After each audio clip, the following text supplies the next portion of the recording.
Tanny Cooks here, and today I'm going to show you how to make imitation crab meat taste like the real deal with just 3 easy ingredients. Yes, it is going to taste wonderful, so let's get to cooking. Our first ingredient, of course, is the imitation crab meat. It's very affordable. It only costs a couple of dollars, but it's important that the people you cook this for know that it does contain pollock fish and egg whites in case they have an allergy to those things. It does contain a variety of crab like king crab, blue crab, and snow crab. So the 2 additional ingredients we will be using for this dish are Old Bay or your favorite seafood seasoning with butter.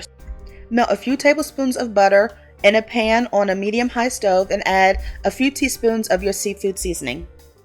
And it's very simple. This is pretty much what we're going to do before we add our crab meat to the pot. And all we're going to do is heat this up long enough so that our meat is heated through and warm. And when this imitation crab has a warm temperature and the butter and Old Bay seasoning, it tastes very close to being like real crab meat.